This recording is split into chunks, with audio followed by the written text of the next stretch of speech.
Great news. There's a quick way you can save money. Switch to Geico. Geico could help you get great coverage at a great price. And it only takes 15 minutes to see if you could save 15% or more on car insurance. Go to geico.com today and see how much you could save.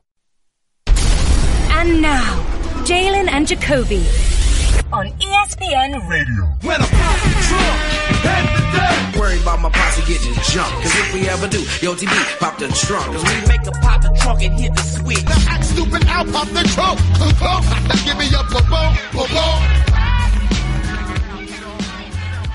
He is Jalen Rose. What up, though? I'm David Jacoby. And on the cool check-in. Our intro is cold. Center stage on the mic. And we putting it on wax. It's the new style. We're Jalen and Jacoby. What do? We get the people what they want. Happy Woman Crush Wednesday, everybody. Jalen Rose. There's a lot to discuss today. Man, I can't front. I'm not always excited about college basketball, but last night got me hyped on college basketball. Obviously, we're going to talk about the Duke freshman class, their dominance last night over John Calipari's Kentucky. We'll get into CJ McCollum. We're going to revisit something that we always revisit once in a while with the best backcourt duos. I made a list. Jalen Rose is going to critique the list. Jalen Rose is wearing an afro for some reason. I have a theory about it, but Jalen, why are you wearing an afro wig today? I'm going to wear it more often. It looks good. I actually wish I could grow my hair like this. You can't? No, it's too nappy. It take too much Beijing? It's too nappy. Too nappy? What up, Harlito? What is that? Harlan So Endelman, Jalen, our fine producer, the best in the industry, just walked in. He loves the afro. I love it. This is what we do. I love it. This is what we do. We always give podcast exclusive, take you behind the curtain. It's Wednesday, which means we are taking only female voicemails today. Starting with this one. Reg, hit it. Hey, Jalen and Jacoby. It's Allie. Shout out to Reggie. Hey, I have 2 quick questions for you guys. We are expecting our first child, a little boy, in March, and my husband is going to be a father for the very first time. He's a little concerned about losing his sense of style and becoming just another boring dad in pleated Dockers. But I know you are both sharp dressers. Do you have any sartorial advice for fathers-to-be? Also, we just moved from Atlanta to Park City, Utah. We're huge Atlanta Hawks fans, but we want to know if it's okay to adopt the Utah Jazz as our Western Conference side piece. Thank you so much, and keep giving the people what they want. Bye. All right, well, first of all, I'm going to take on the second question, Mr. Rose. Big shout to Allie, Allie's man, and their soon-to-be child. Shout out. But Jalen, let me tell you something. Of course it's okay for you to have a side piece. Of course you can have a Western Conference side piece. You can, I root for like 75% of the teams in the NBA.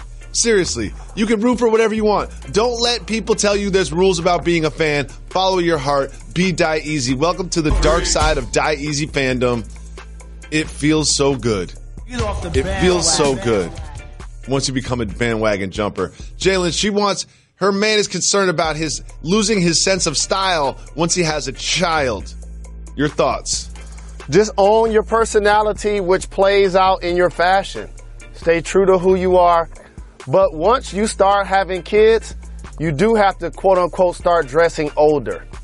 You don't want to be the guy that looks like he's trying to dress like a teenager when you have kids walking around the face of the earth. That's not necessarily the good look. You can't pick your kid up from school with some rhinestones on your shirt. You know what I mean? You can't pick your kid up from school with like the XXL airbrushed shirt. You know what I mean? Like you gotta keep it a little bit more simple. There's a little bit of responsibility that comes with being a dad. But one piece of advice for this young father to be: don't buy any clothes for the first year because you're going to be 20 pounds heavier than you normally are. That's just what happens.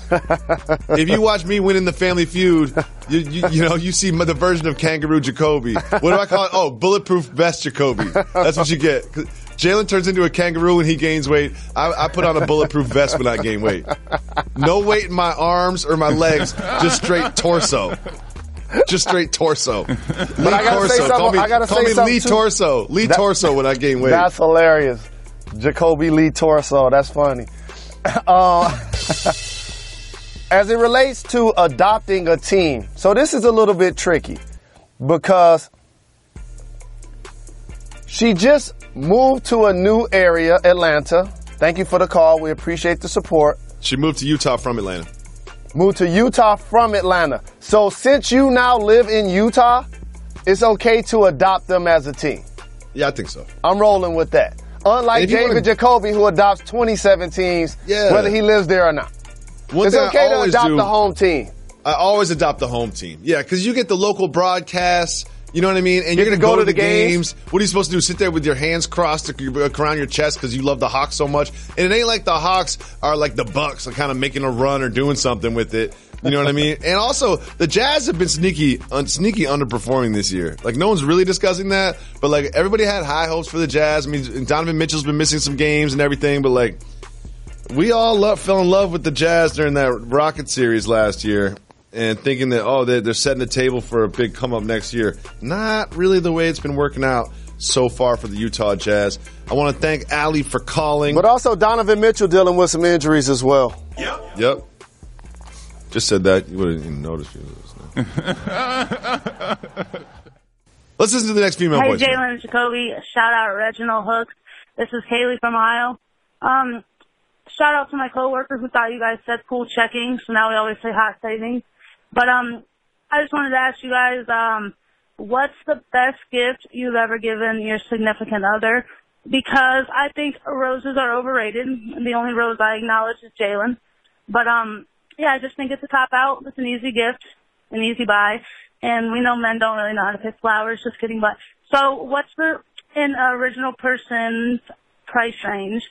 What would be a nice gift or a gift that you have bought for your significant other? Okay. 82, Kobe, shout out. I think she meant 81. Shout to Kaylee in Ohio. I think people don't know what you're saying because a lot of people don't have the years, the road behind them that we have during the intro. They think you're saying cool checking, like you're endorsing a checking account or something. Like, not the savings account, put in the cool checking account. I got a hot checking account. This is my cool checking account. One thing I do want to agree with her on, and this is, I take all my floral stances, all of my floral opinions come from my wife. My wife does not want roses in the house. Only rose that she wants in the house is Jalen or Molly. Straight up. She's like, I love flowers. She loves flowers. Oh, don't get me wrong. She absolutely loves flowers, and she's always happy when I bring home flowers, unless they're from the bodega. But she does not want roses. Roses are not that beautiful of a flower. Hold on. And you get a bunch. I'm telling you the truth. Got nothing to do with your last name. I'm just saying, look, I've been schooled by one of the best. Joie Jacoby. Shout out. One of the best in the business. She's like, look, roses are kind of a boring flower. I would much prefer a bouquet of different flowers that have some sort of central theme. That's one thing that I've been learning is you can't, because they also make bouquets, those pre-made bouquets. There's no rhyme or reason to those. They got pink flowers, white flowers, red flowers, purple flowers, yellow flowers. There's no art in those. You have to go and pick 3 different types of flowers that all have a similar color or in the same color family. Mix that in. Another thing I learned from her, not too much filling. You know, they put a bunch of those like ferns in there, a bunch of grass, a bunch of basically cheap plants. Like, I don't want a bouquet of plants. I want a bouquet of flowers. I know how to pick flowers, Kaylee. And I agree, roses are overrated.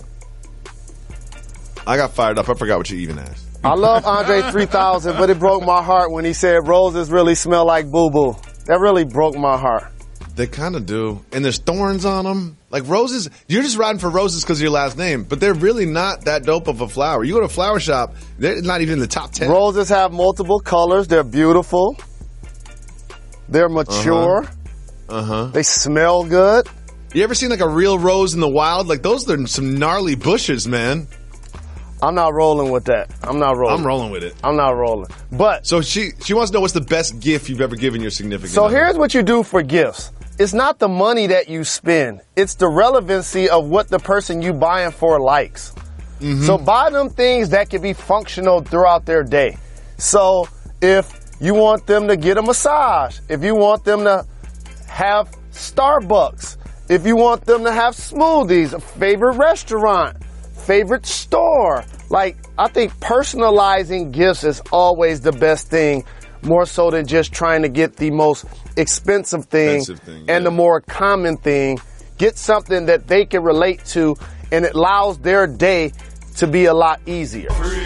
And experiences make always good gifts. I remember one of my favorite things I did for my wife, who was then my girlfriend, and I was then, a lowercase G. My cool checking account wasn't as full. It would not allow. There was no savings account, and I got a reservation at White Castle for Valentine's Day. And White Castle was putting on a special thing where they did table service and they put out red placemats. And it was a blizzard that day, so no one was in the White Castle. Bought out the White Castle, and I put together a binder of an experience that we were going to have. That we were going to take the bus to Atlantic City, have one night in a hotel in Atlantic City, and then take the bus to Philly, have one night in Philly. I told her I was going to take her on an East Coast tour, and then back to New York City. We went to Atlantic City, couldn't lose. Just couldn't lose. Couldn't lose. Put money on everything. I think it took down like 2,000. She took down like 1,000. And again, I was a lowercase G. We didn't take the bus to Philly. We took the straight up limousine to Philly. Whoa! Upgraded the room. But pump the brakes though. When you were in Atlantic City and you ask for a limousine, they don't give you the stretch Hummer. You know what I mean? It's basically like a 1986 Ford. that they like sawed in half and put an extra door in. But man, that's a very memorable experience. That just goes to show that an experience together is more valuable than anything you can buy in a store, no matter what is on the price tag. It's time to give the people what they want.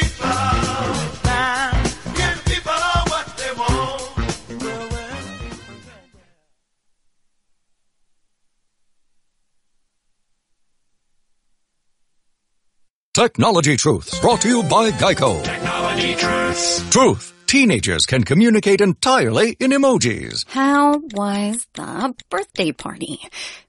Pizza slice, kitten, soccer ball, pineapple? Truth. It's so easy to switch and save on car insurance at Geico.com.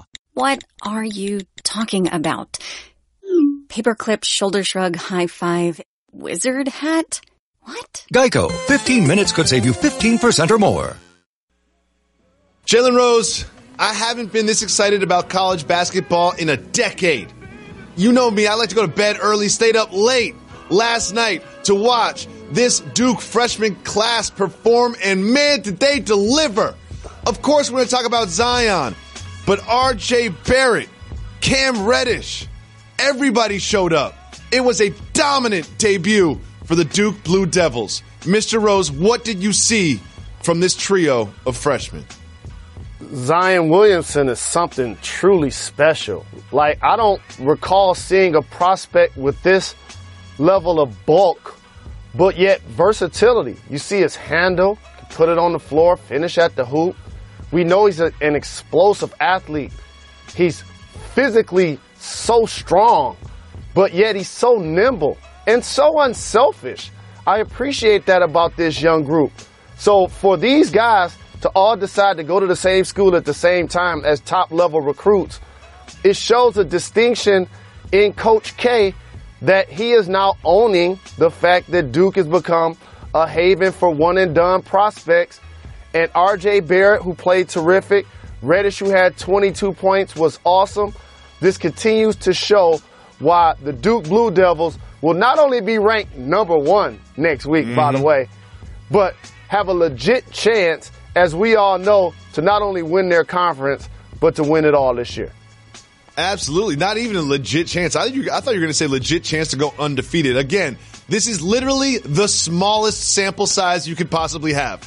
Honestly, the smallest sample size you could have. It is one game. But wow, was that game impressive. And again, I think there's Zion Williamson always obviously had the highlights.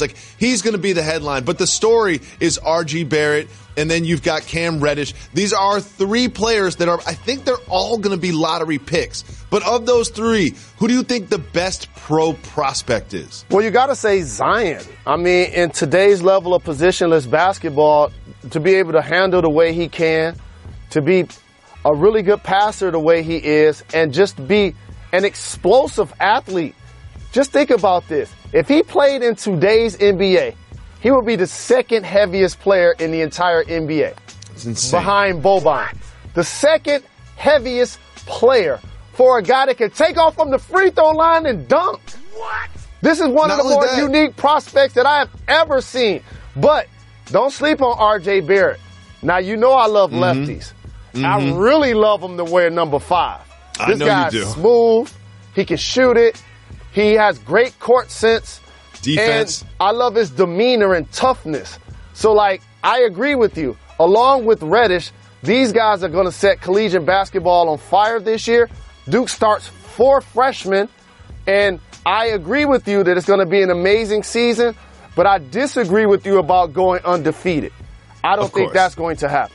No, of course, especially with such a young core. But Zion, one of the most impressive things is he just early in the game, I think one of the first times he touched the ball, he just stepped into a 3. And then later in the game, gets this block, leads the break, and then threads this pass. We've all seen the dunking highlights, but what is something like this? What does this 2 possessions tell you? It tells me that the game has changed dramatically and for the better. When I played at collegiate basketball, you were going against teams that had juniors and seniors, and the Duke Blue Devils were one of those teams that thumped us along that same theory because they had great upperclassmen along with fab young players like Grant Hill and Bobby Hurley to go with Christian Laettner, who's considered one of the greatest collegiate players of all time.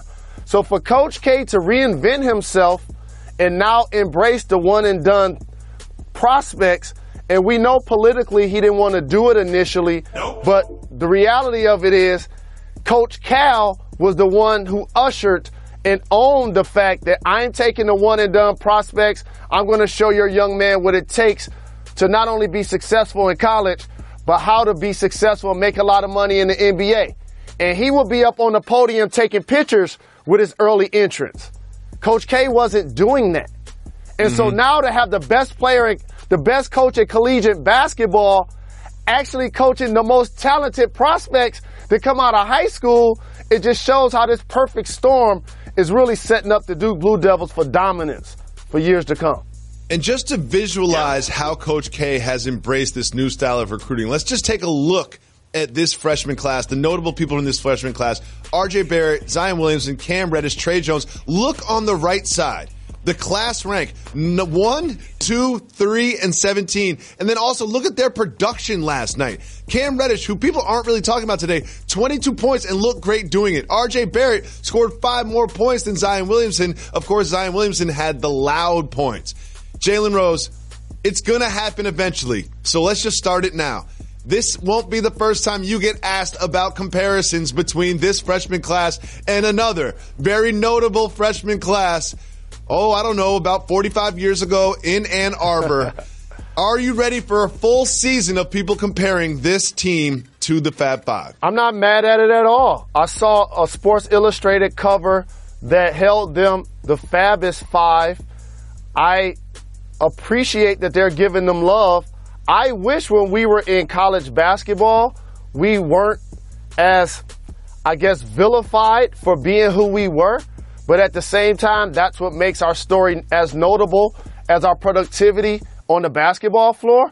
And when you get young players that are willing to sacrifice for one another, that's my big takeaway from this, is that you have some of the most talented players in basketball that all do different things. Like Zion Williamson gives you the bulk and the physicality and the explosive athleticism, but also R.J. Barrett gives you the smoothness, the ability to handle, the ability to play D. And then Cam Reddish can shoot it from the 3. So, all 3 of those guys complement one another. Fortunately, we were able to do at the University of Michigan. So I'm excited to watch them play, and it's going to be great theater all year. Jalen Rose, am I allowed to call Zion Williamson a stretch mark 4? He has no stretch marks. Can I call him the greatest stretch mark 4 prospect in the history of college basketball? Am I allowed to do that? The reason why you can't call him a stretch mark 4, I think you and I together have more stretch marks than he does. That's probably true. He doesn't have any. He's a brick. I'm going to call him a stretch mark 4 anyway. I don't need your permission. Zion Williamson is the future of the stretch mark 4 position, and it's happening right before our very eyes. Something that didn't happen before my eyes, because I was watching Zion Williamson and falling asleep, was late in the night on the East Coast, the Bucks went into Portland. It went into Portland and played against the Portland Trailblazers. And first of all, look what CJ did to White Dante. I mean, CJ did that to White Dante. Shouts to Bomani Jones. They beat the Bucks. CJ finished with 40 points. Jalen Rose, what does this big win and the hot start from the Blazers tell you? People underestimate the fact that Portland Trailblazers were 3rd in the West last year. You bring back Nurkic, you have Dame Dollar, who's an all-NBA performer, and C.J. McCollum continues to get buckets. And they got off to a terrific start, but he wasn't playing like himself early. So for him to erupt the way he did against a Bucks team, which much needed, which is why the Portland Trailblazers will now start to be a team that hopefully people start to pay attention to when they talk about the dynamics in the Western Conference. Well, we've been talking about the dynamics of the Eastern Conference for quite some time, and I've been very high on the Milwaukee Bucks, but I have some bad news for Bucks fans. I'm going to name their next 3 games, all on the road on the West Coast, and you tell me if you expect them to win or to lose. Are you ready? You got it. They're going to play the Golden State Warriors next. That probably is going to be an L. And then they play the Clippers. So the Clippers have vets, like guys that understand who they are at this point of their careers, going to sacrifice for the greater good of the team and play well at home. That probably is going to be a loss for the Bucks as well. What? Then they go to Denver in that altitude to play the hot Nuggets. Both of those teams are going to get up and down the floor. Like, that's going to be I'm putting 130 up on the board right now for the winner of that game. I say they probably drop all 3 of these games, but they have the Greek Freak. And when you have the best player, which they will have when they play against the Clippers, and they will have in the 3rd game that you mentioned, that gives you a chance that if he has a special night, they can still find a way to upset the apple cart. So I'm not counting them out. They probably go 1-2 in their next games, and their record will not look as impressive as it does right now in a week. But moving on, it's time for Soft Move or Boss Move. I have a theory that adult males don't wear pajamas. Like, I think dudes regularly just kind of sleep in some drawers or whatever, you know what I mean? Maybe an undershirt. Well, LeBron James proved that theory wrong. Let's take a look at LeBron around the house. He's got basketball-themed zip-up hoodie PJs on. And he's getting clowned by his wife, which I always like to see. Jalen Rose, soft move or boss move, head-to-toe basketball PJs? Boss move. Because, like LeBron James, the game of basketball has given my life everything. It's the breath for my personal existence. So it's only right that somebody that's so very accomplished in life like LeBron James, A, doesn't take himself too serious where he can actually rock pajamas, but B, of course you got to pay homage to the game of basketball because it bought the mansion that he's walking around in. Soft move. Grown men shouldn't wear pajamas. I don't care how rich you are. I don't care how much basketball is the breath of your life or whatever. Especially if it's got a zipper on it. That's not going to be comfortable. You're going to wake up, there's going to be a big zipper line down your chest. I promise he did not sleep in those pajamas. I'd find me an adult man that wears matching pajamas head to toe. They're not out there. They're not out there. Or they're over 60 bottoms. And they wear like a little stocking cap when they go to sleep. I wear pajama pants, but I don't wear a top. Yes, I do. You wear pajama pants? I do. Really? Absolutely. You ever heard of something called fall and winter on the East Coast? See, you've been in L.A. the last decade or so. I grew up on the East Coast. Right. You can't just be walking around with your underwear on and it's below zero outside. What? You wasted sweatpants. What? Let's not discuss this. You sleep in sweatpants? What? Jalen Rose, it's time. There's some very good news about the Michigan Wolverines football program. The college football power rankings came out, and they have the Michigan Wolverines at number 4. The Michigan Wolverines are now in the playoff. They essentially control their own destiny to play in one of the most meaningful games in the sport.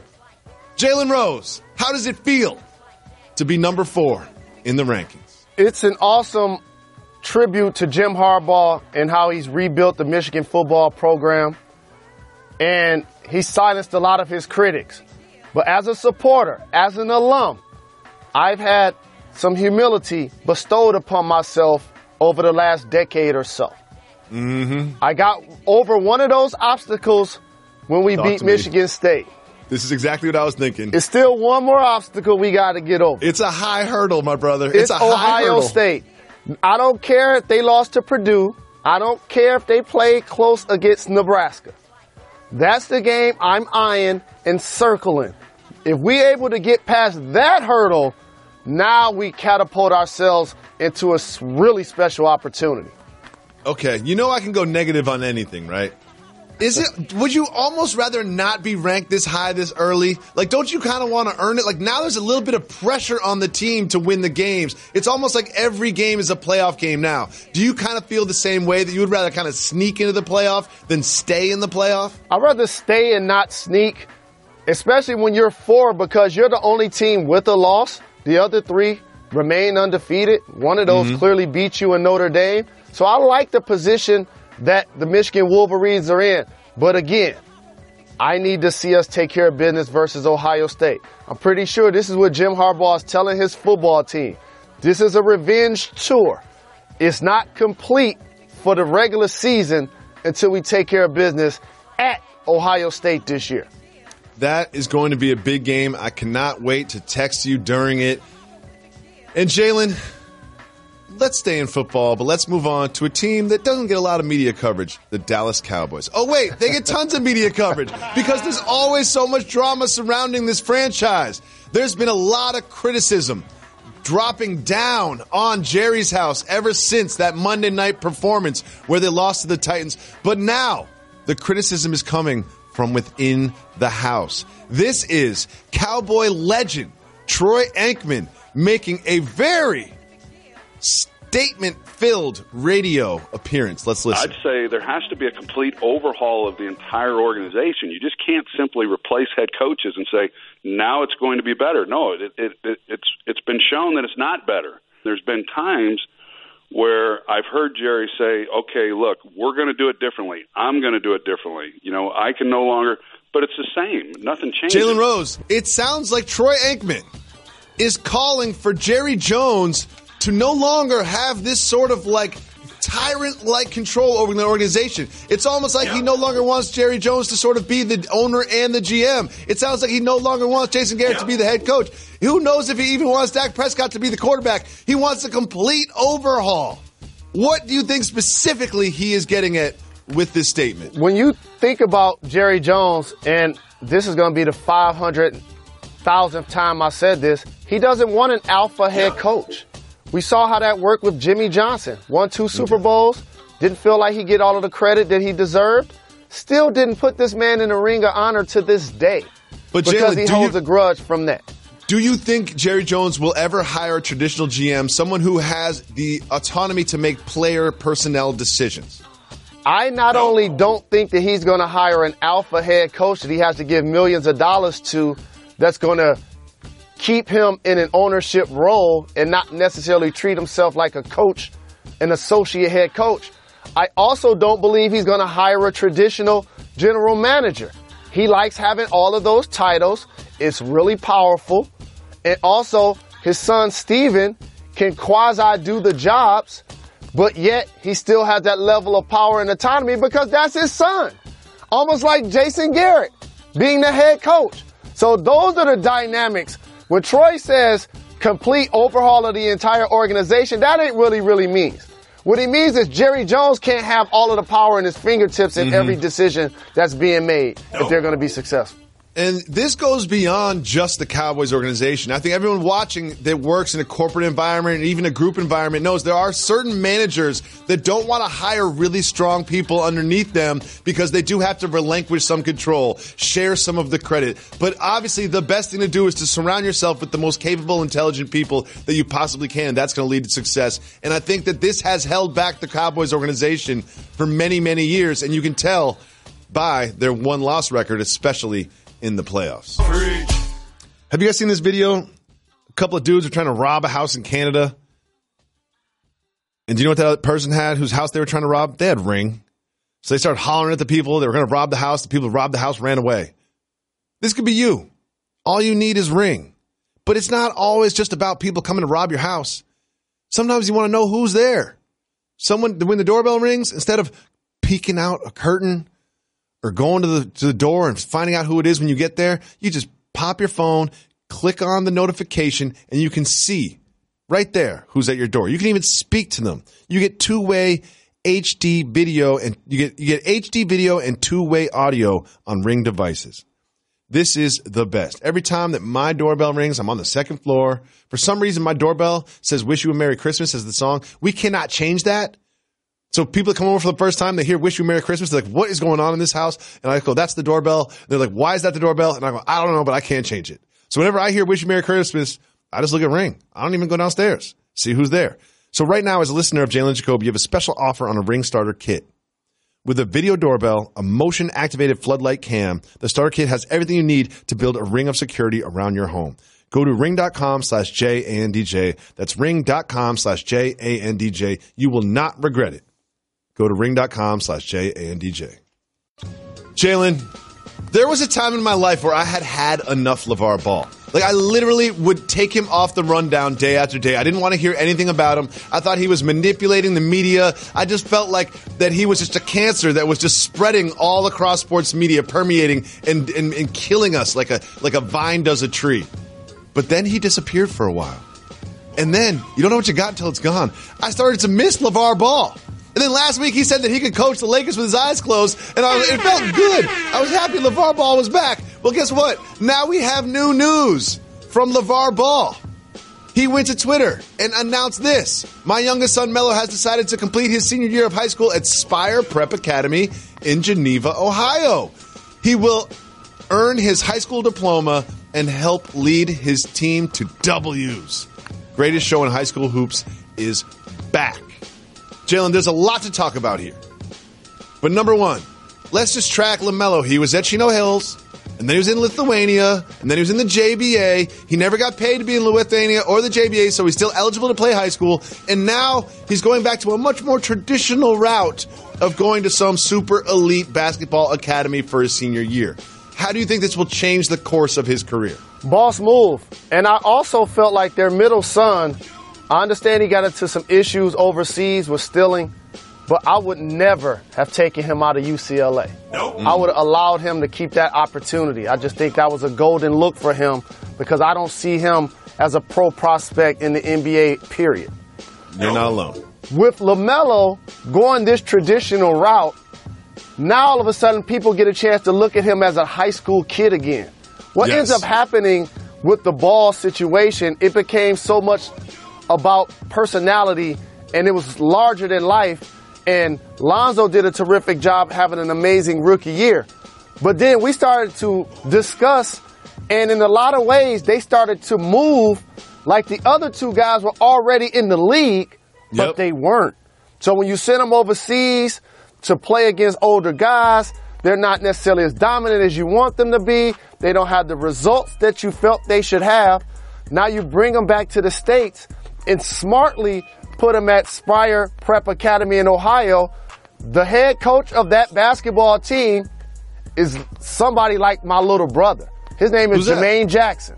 Mm-hmm. Shout out. Finney High School in Detroit, played at University of Detroit, also coached by our father figure, Perry Watson. I know that he's going to do a really good job nurturing LaMelo along with all of the other highly touted prospects that he has, and it's going to be must-see TV. Well, I'm excited for this for LaMelo because I always felt like LaMelo was a genuine NBA prospect. We both said it was like spades. It was two and a possible. And here's the thing is LaMelo, I think, has NBA talent. And I was concerned that the JBA shenanigans and the Facebook show was kind of like just taking him away from that. And now he's got a much more traditional path. Hopefully he goes to a college, does a one and done, and we see him in the draft in a couple years. And also, too, I have to stress this. And this is one of those misnomers that happen in sports where we've seen players even get reclassified or gray shirted. That's basically holding your son or daughter back a year so they could be older, more mature, and more stable with their graduating class. Yep, this also puts him in position to do that. Because when you come out after your freshman year, sophomore year, junior year, senior year, whether you're 22 or 23 or 24, it really doesn't matter if you can play. But now when you're playing against your high school comrades, you're actually a year older. So it now puts you in a position to hopefully be more dominant in this case. Well, Jalen Brown was getting real comfortable in a Bleacher Report interview with Taylor Rooks. You know, he was comfortable and answering questions in a calm environment. And sometimes we all know that people forget that these microphones record what you're saying and then they broadcast what you say out to anyone who wants to listen. And Ms. Rooks said, hey, Jalen, you are now 22. In 6 years, you'll be 28. How many championships do you think you will win in that span? Jalen, you will not believe what Jalen Brown said. He didn't say that they would win 1. He didn't say 2. He didn't say 3. He didn't say 4. He said that in the next 6 seasons, he will win 5 championships. He didn't just say it all crazy. Like he said, look, I'm confident. I'm always going to bet on myself. He hedged it a little bit. Like he wasn't just talking crazy. But Jalen, this always baffles me when professional athletes set expectations so high. Why do you think he said this? When have you known a Jalen not to be confident? Jalen's all share that trait. When have you known a Jalen to sometimes not have irrational confidence? Jalen's, they share that trait as well. But this is completely irrational, Jalen Rose. Number one, I don't think he's going to be on the Celtics for this 6-year span. Like, let's be real about that. Like that is very much a possibility. Like maybe he knows he's not gonna be on the Celtics and he's got a wink deal already with the Warriors or something. Like this is just extra. Like again, he did hedge it a little bit and say, look, I'm a very confident person and I bet on myself. But I would never fix my lips and say that I'm gonna win 5 of 6 championships. I mean, outside of that Celtics run, like that has never happened in the history of the NBA. E40, the counselor, came on our program and said the Golden State Warriors is going to win 9 or 10 championships, and we kikied and we laughed about it. We sure did. We laughed when he was in the room and when he left the room. And they're on the track to he might be right. Get over 5. Yep. And might so be right. For Jalen Brown, he does play with the Celtics, one of the top GMs, one of the top coaches. They have terrific assets, probably not 5. But I wouldn't be surprised if he gets 1 or 2. Well, doesn't look like the Wizards are going to win a championship this year. The Wizards aren't just like bad start. They look like a bad team, especially last night going up against the Mavericks, who aren't exactly the class of the Western Conference. It didn't look good. They've got Dwight Howard back, although he is a little bit hampered. But here's the thing, Jalen Rose. They've kind of feels like this team has to make a move. Like, it does feel like it, and they can't really trade John Wall until July 1st because of the 15% trade kicker that Zach Lowe explained for us in an article today. Shout out. Are they going to move Beal? Are they going to move Wall and eat the 15%? Like, what do you see the future of this season for the Wizards will be? This is a unique dynamic because the Washington Wizards have an all-star backcourt in Wall and Beal, but the chess move that they bet on was Otto Porter. They gave him a $100 million contract to solidify the wing position. When that player doesn't become somebody that performs at an all-star level, it now hampers you salary-wise. You bring in Dwight Howard to help at the hoop, be a finisher, give you some rebounding, give you some toughness. You have one of the Morris twins who provides that as well. But cohesive unit, for some strange reason, they're not able to get on the same page as it relates to communicating defensively, sacrificing for one another offensively, and it has shown me that the parts don't fit. I love the progression of Kelly Oubre. I like him as a young player, but they have so many guys that just haven't been game changers for what you hope they do. And it's not only about talent. It's about cohesion.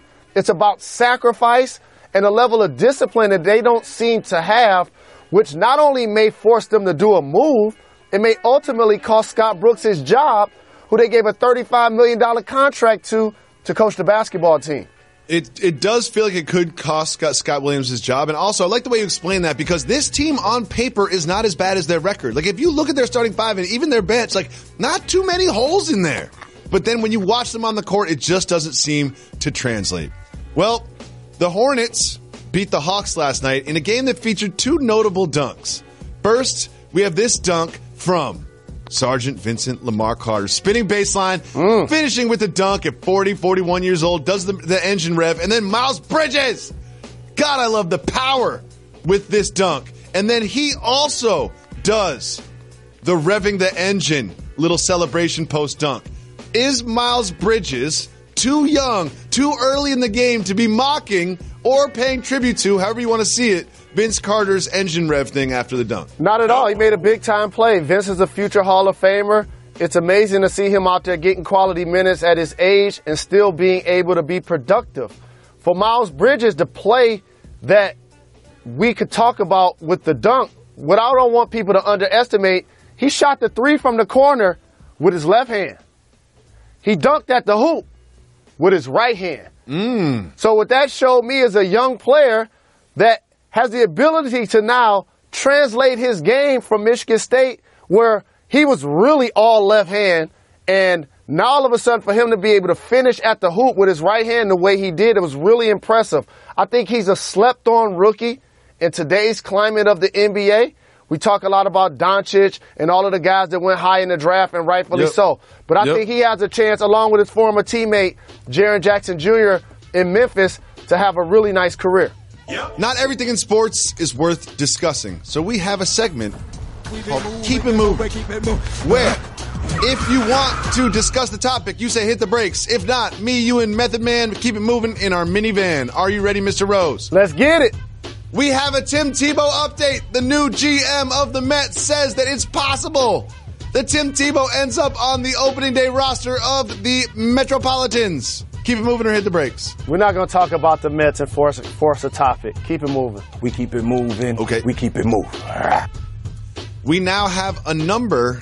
We now know how much it costs to take a professional basketball and throw it into the stands at an opposing arena. Keep it moving or hit the brakes. I'll definitely hit the brakes. You predicted this would be a $10,000 fine. It is now a $25,000 fine for Kyrie Irving to throw the ball into the stands. Jalen Rose, do you think that's a bit steep? I think that number is about right with inflation and the magnitude of the fact that you sling the ball into the stands, like somebody could get injured. I'm happy that something didn't come out of him throwing the ball in the stands, or somebody wasn't looking, or something tragic could have taken place. But I understand his frustration, but you got to give Murray a lot of credit. He put that work in. He was frustrated, and here's what he said. That's just so thirsty of a player to just go after something like that. Clearly, 50 points is a big deal, but get it within regulation. Take it as a man. Get your free throws and get to 50 points. And then he went on to say, but you don't want to wait till the end of the game when everyone's not playing and just launch up a shot and then nonchalantly go like this and shrug your shoulders as if it doesn't matter. It's a tradition in the league, but it's just immature. Kyrie still salty about this? I'm not mad at either person's stance. That's just how it works. Like, people like round numbers. So it's one thing to say he had 48, but then when he had 50, then you start comparing how many different Nuggets players have ever scored 50 and how many players have put up that level of statistics versus the Boston Celtics. So it kind of just catapults it to a different stratosphere when it's a round number. But I understand Kyrie's frustration. But in theory, C.J. McCollum did the exact same thing. He had 37 points against the Bucks. He had the ball late. He wasn't going for it, too. He shot 3. I liked it, too. Des Bryant worked out for the Saints, and there are rumors and word that potentially he could end up joining Drew Brees in the Big Easy. Keep it moving or hit the brakes. I'm happy that he's going to land possibly in a better spot than the Dallas Cowboys. Keep it moving for now. Jalen been moving up. Jacoby moving. You know we keep it moving up. A former Finals MVP says he does not enjoy playing in the NBA. Keep it moving or hit the brakes. Oh, definitely hit the brakes on this. So this is more nuanced than it sounds at first glance. So let's just get exactly what Andre Iguodala said about playing in the NBA. He said, quote, "I always say I never enjoy my career. Well, here and there I do. But when we win championships, I never really enjoy it because it's like, all right, we got to go back to work tomorrow. The only time I enjoy it is like perfect plays. When we have a perfect play. In Chicago, I had fun. That's when it's fun to me. But that's rare, though. In Chicago, he's probably referencing the Klay Thompson game where they got Klay off to so many points. Jalen Rose, you played in the NBA. Is it really just like any other job that you don't really enjoy because you're kind of like doing it just because you kind of have to? So it's definitely fun because it's a game and it's basketball. You're getting a chance to do something that you dreamed about doing, so there's a level of autonomy that comes with that. But like any job, there has its peaks and valleys. You ask anyone right now, regardless of their profession, if they could do somebody else's job, they say they'll do it for less. They say they'll work hard. They say they'll never miss a day. And then when you get the job, you complain about everything that comes with it. If anyone hits the lottery, they're not showing up to work the next day. That's just kind of the way it goes. If I hit that mega power lottery, like, you're going to have to replace me, dog. You got to change the logo, change the pictures on the wall, everything. Because I'm not coming to work tomorrow. We can still do this off wax, though. Moving on. 2 rap moguls might be buying up some television stations. Keep it moving or hit the brakes. Oh, hit the brakes. All right, this is more complicated than I'm going to make it because it's nuanced. But let me just start by saying this. The LL Cool J and Ice Cube are in discussions to get together a group of investors that could purchase up 1 or 22 of potential sports networks that are maybe going to be up for sale by the Walt Disney Company, the parent company of this show. I told you it was complicated. But at the end of the day, it's this. If Ice Cube and LL Cool J own television stations and we get canceled, you know where we're going. That's all I got to say. You know where we're going.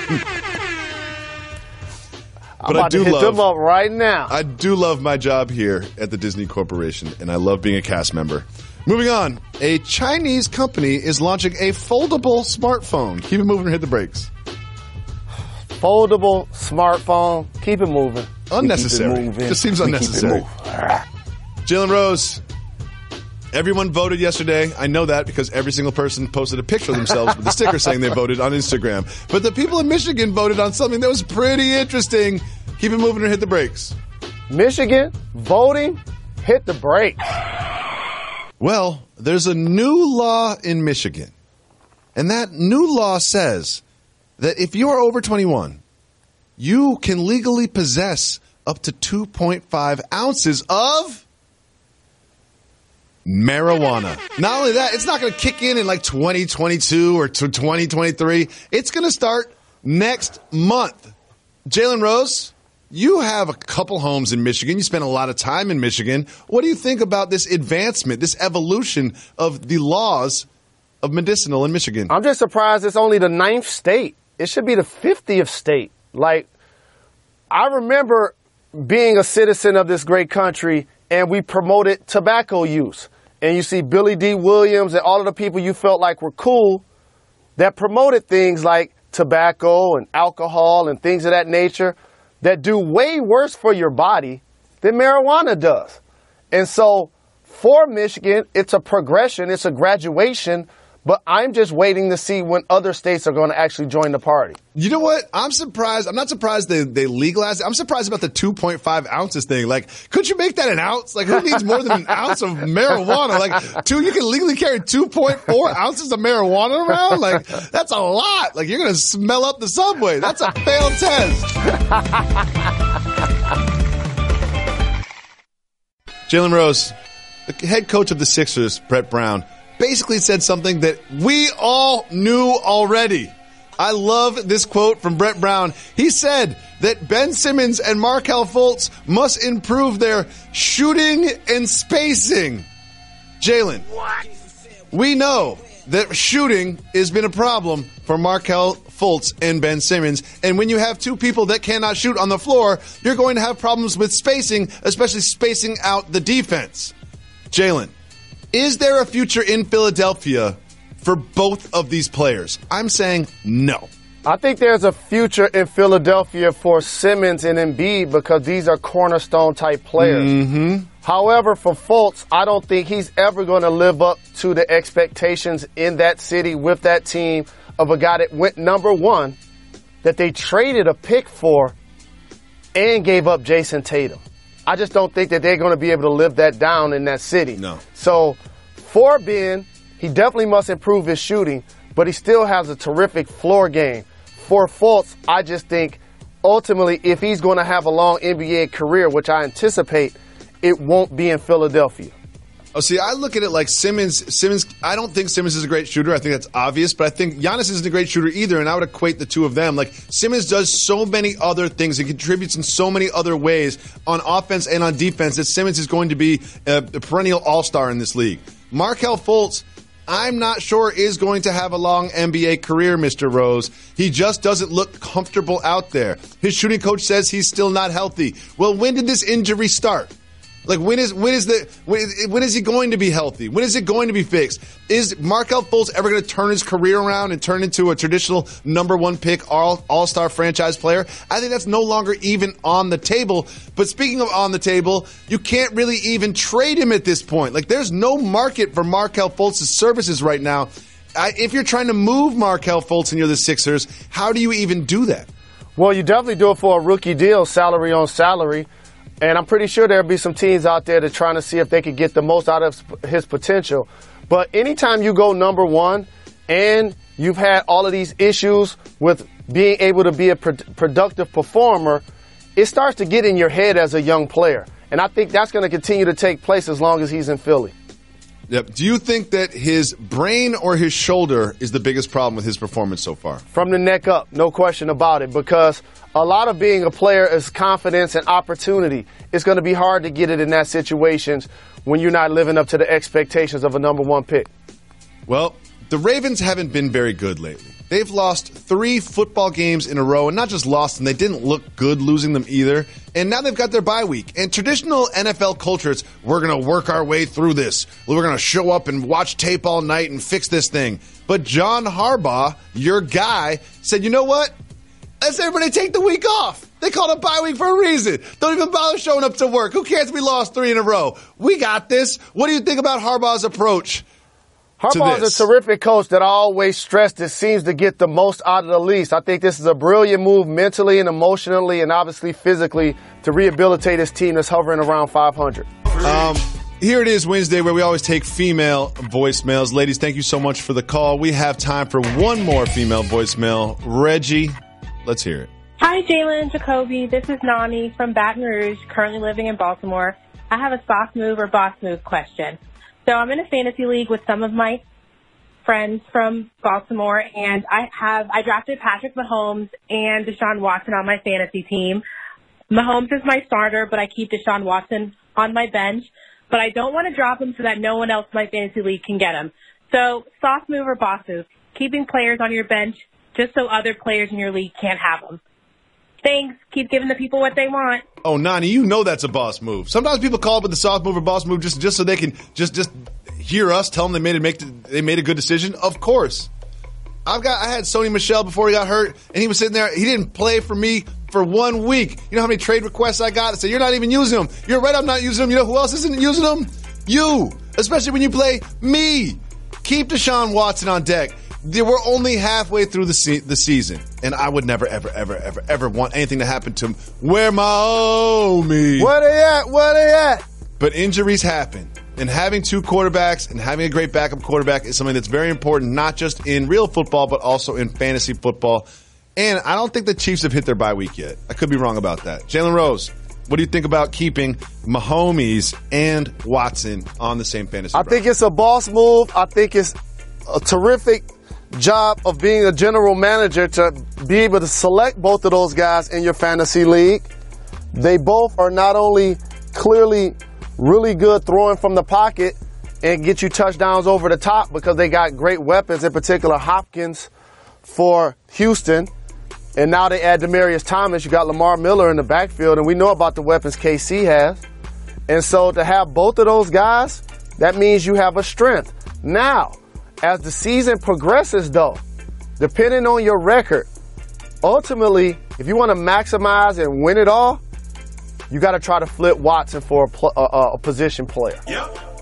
If you're able to flip Watson for a position player at your weakest spot, if it's running back, if it's wide receiver, if it's tight end, try to find a way to flip him later in the season, 1 or 2 more weeks for a rotation player. Thank you so much for the call, Nani. Jalen Rose, really quickly before we go, I know we're running out of time. Why are you wearing an afro wig today, Mr. Rose? Is it because you're covering up your hair? I saw you on Get Up this morning. You look like a microphone. like you look like you're wearing Lego hair. I've never seen you get like this. And I was concerned about it on Monday because I saw your hair on Monday, and I was like, wait, he's not going to have countdown until Wednesday. Does that mean that he's not getting no, he would never let himself be on national TV for 48 hours looking like he looked. And now you look like, remember John Wall took that picture when he was with Team USA? Like, that's what you look like right now. You look like you just came out the wilderness. Like you just climbed up Mount Fiji for the last 2 weeks and just got back. I wanted to pay homage and embody the 70s era, which I feel like is the coolest era that existed for fashion. I wish I can grow pork chops with my beard, but it just can't grow. I would definitely rock it if I could. I do see, now that you haven't gotten a cut in so long, I definitely see how your facial hair comes in, and it's not pretty. You know what I mean? Like, look, you've got a great hairline. You go to your barber all the time. Again, you don't make fun of people for things they can't control, but you didn't win this one. You know what I mean? You didn't win this one with the beard game. Like, if you spent like 6 months just growing it out, I don't know what you would look like. It won't grow. I had too many bumps on my face growing up and too many blemishes. Well, you know what? You look great now, Jalen. Next year is your year for sexiest man alive. Idris Elba, he was due. He was due. Idris Elba was due, but he's not going to win it next year. That opens up a spot for you. Exactly. Opens up a spot for you. Appreciate you, family. I want to thank Nani. I want to thank Allie. I want to thank everybody that called, Kaylee. And I want to thank all the ladies that called and support the program. And also, the New Orleans Saints have made it official. They signed Dez Bryant. So while we were talking about fantasy, he's going to be an impact player. That's exciting. We'll be back, not tomorrow, everyone. We had the luxury of being preempted on ESPN2, so we'll be planning a special Thanksgiving episode of Jalen and Jacoby tomorrow. And we'll be back on Friday to finish the week strong with a very special co-host. As Jalen Rose is not available, someone that we loved having on this show. They were only on the show once before, and it was excellent. Cannot wait to have them back. Tune in on Friday to see who that is. We'll be back on Friday. Why is that, KRS? We're not done. We're not done. Got to give the people time. Give people what they want. They're my little guys. I love them. Speaking of the Hobbits, let's talk about LeBron James for a second. Look at my nose. My name is Lauren. I'm 33. I didn't want my identity to be the smoking mom. My first experience with Juul, I do remember being like, this is good. It's like a cigarette, but not. I don't miss smoking at all. Like, I can officially say it grosses me out. Juul is the tobacco alternative that delivers nicotine satisfaction without cigarette ash or lingering odor. Make the switch at JUUL.com/sports. Warning, this product contains nicotine. Nicotine is an addictive chemical.